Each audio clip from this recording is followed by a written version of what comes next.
സാമ്പാർ. കുക്കറിൽ പരിപ്പ് വേവിക്കുക. വെളുത്തുള്ളി, പച്ചമുളക്, സവാള, തക്കാളി എന്നിവ ചേർക്കുക. അല്പം ഉപ്പ്, 1 ടീസ്പൂൺ മഞ്ഞൾപ്പൊടി ചേർക്കുക. അരിഞ്ഞുവെച്ച സാമ്പാർ കഷ്ണങ്ങൾ ചേർത്ത് കുക്കറിൽ വേവിക്കുക. ചൂടായ പാനിൽ 1 ടീസ്പൂൺ മഞ്ഞൾപ്പൊടി, 1 ടേബിൾ സ്പൂൺ മുളകുപൊടി, 2 ടേബിൾ സ്പൂൺ മല്ലിപ്പൊടി, ഉലുവപ്പൊടി, കായംപൊടി എന്നിവ കുറച്ചുനേരം ഫ്രൈ ആക്കുക. വേവിച്ചുവെച്ച സാമ്പാർ കഷ്ണങ്ങളിൽ ചേർത്ത് നന്നായി ഇളക്കുക. പുളിവെള്ളം ചേർക്കുക. ഒരു പാനിൽ കടുക്, വറ്റൽമുളക്, കുറച്ച് കറിവേപ്പില എന്നിവ സാമ്പാറിൽ താളിക്കുക. സാമ്പാർ തയ്യാറായിരിക്കുന്നു. ഓലൻ. കുമ്പളങ്ങ, ഉപ്പ്, പച്ചമുളക്, കറിവേപ്പില എന്നിവ 2ാം പാൽ ചേർത്ത് വേവിക്കുക. അതിനുശേഷം വേവിച്ച പയറിടുക. 1 മിനിറ്റ് മൂടിവെച്ച് വേവിച്ചതിനു ശേഷം 1ാം പാൽ ഒഴിക്കുക. സ്റ്റോവ് ഓഫ് ചെയ്യുക. ശേഷം വെളിച്ചെണ്ണയും കറിവേപ്പിലയും ഇടുക. ഓലൻ തയ്യാറായിരിക്കുന്നു. മത്തങ്ങ എലിശ്ശേരി. അരിഞ്ഞുവെച്ച കുമ്പളങ്ങിൽ വേവിച്ച പയർ, പച്ചമുളക്, ഉപ്പ്, 1/2 ടീസ്പൂൺ മഞ്ഞൾപ്പൊടി, 1/2 ടീസ്പൂൺ മുളകുപൊടി ചേർത്ത് വേവിക്കുക. തേങ്ങ ചിരകിയത് 1/2 കപ്പ്, ജീരകം, 5 വെളുത്തുള്ളി എന്നിവ ചേർത്ത് വേവിക്കുക. പാനിൽ കടുക്, വറ്റൽമുളക്, വേപ്പില, തേങ്ങ ചിരകിയത് 1/2 കപ്പ് ചേർത്ത് നന്നായി വഴറ്റുക. ഗോൾഡൻ കളർ ആകുന്നതുവരെ വഴറ്റുക. ശേഷം അരപ്പ് ചേർക്കുക. മത്തങ്ങ എരിശ്ശേരി തയ്യാറായിരിക്കുന്നു.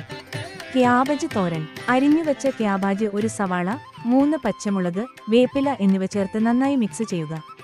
ചൂടായ എണ്ണയിൽ കടുക്, വറ്റൽമുളക്, ഉപ്പ്, മഞ്ഞൾപ്പൊടി, കുറച്ച് മുളകുപൊടി ചേർത്ത് വഴറ്റുക. അരിഞ്ഞുവെച്ച ക്യാബേജ് ഇട്ട് നന്നായി ഇളകി 15 മിനിറ്റ് മൂടി വയ്ക്കുക. ക്യാബേജ് തയ്യാറായിരിക്കുന്നു. അവിയൽ. അരിഞ്ഞുവെച്ച പച്ചക്കറികൾ, വേപ്പില, കുറച്ച് ഉപ്പ് എന്നിവ ചേർത്ത് വേവിക്കുക. 1 കപ്പ് ചിരകിയ തേങ്ങ, വെളുത്തുള്ളി, ജീരകം, കറിവേപ്പില, പച്ചമുളക് എന്നിവ അരച്ചെടുക്കുക. അരപ്പ് പച്ചക്കറിയിൽ ചേർക്കുക. കുറച്ച് തൈര് ചേർത്ത് നന്നായി വേവിക്കുക. അവിയൽ തയ്യാറായിരിക്കുന്നു. പയർ ഉപ്പേരി. ചൂടായ എണ്ണയിൽ ചെറുതായി അരിഞ്ഞുവെച്ച ചെറുള്ളി, വെളുത്തുള്ളി, വേപ്പില, കുറച്ച് ഉപ്പ്, 1/2 ടീസ്പൂൺ മഞ്ഞൾപ്പൊടി, 1 ടീസ്പൂൺ മുളകുപൊടി എന്നിവ ചേർത്ത് വഴറ്റുക. അരിഞ്ഞുവെച്ച പയർ ചേർത്ത് മൂടിവെച്ച് നന്നായി വേവിക്കുക. പയർ ഉപ്പേരി തയ്യാറായിരിക്കുന്നു. ഇഞ്ചിപ്പുളി. ഇഞ്ചി പുള്ളി ഉണ്ടാക്കുവാൻ 280 ഗ്രാം പുളിഞ്ചി ചൂടുവെള്ളത്തിൽ വെക്കുക. എണ്ണയിൽ ചെറുതായി അരിഞ്ഞുവെച്ച 10 ചെറുള്ളി, 100 ഗ്രാം ഇഞ്ചി, 4 പച്ചമുളക് എന്നിവ നന്നായി വഴറ്റുക. ഉപ്പ്, 1 ടീസ്പൂൺ മുളകുപൊടി, 1 ടീസ്പൂൺ മഞ്ഞൾപ്പൊടി എന്നിവ ചേർത്ത് വഴറ്റുക. നന്നായി വഴന്നുവരുമ്പോൾ പുള്ളിവെള്ളം ചേർത്ത് നന്നായി വഴറ്റുക. 2 കട്ട ശർക്കര ചേർത്ത് നന്നായി ഇളക്കി വേവിച്ചു വറ്റിക്കുക. ഇഞ്ചിപ്പുളി തയ്യാറായിരിക്കുന്നു. കൂട്ടുകറി. ഉപ്പും മഞ്ഞൾപ്പൊടിയും ചേർത്ത് വേവിച്ചുവെച്ച കടലയിൽ അരിഞ്ഞുവെച്ച ചേന, 1 ടീസ്പൂൺ മുളപ്പൊടി ചേർത്ത് വേവിക്കുക. ചൂടായ എണ്ണയിൽ കടുക്, ജീരകം, വറ്റൽമുളക്, 1 കപ്പ് ചിരകിയ തേങ്ങ എന്നിവ ചേർത്ത് ബ്രൗൺ കളർ ആകുന്നതുവരെ വഴറ്റുക. ഉണ്ടാക്കിയ അരപ്പ് വേവിച്ചുവെച്ചതിൽ ചേർക്കുക. കൂട്ടുകറി തയ്യാറായിരിക്കുന്നു. ബീറ്റ്റൂട്ട് പച്ചടി. പാനിൽ ഗ്രേറ്റ് ചെയ്തു വെച്ച ബീറ്റ്റൂട്ട് 5 മിനിറ്റ് വരെ വേവിക്കുക.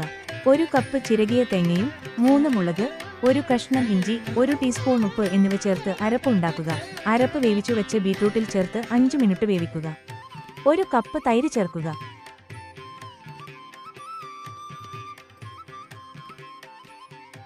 ചൂടായ എണ്ണയിൽ കടുക്, വറ്റൽമുളക് എന്നിവ താളിക്കുക.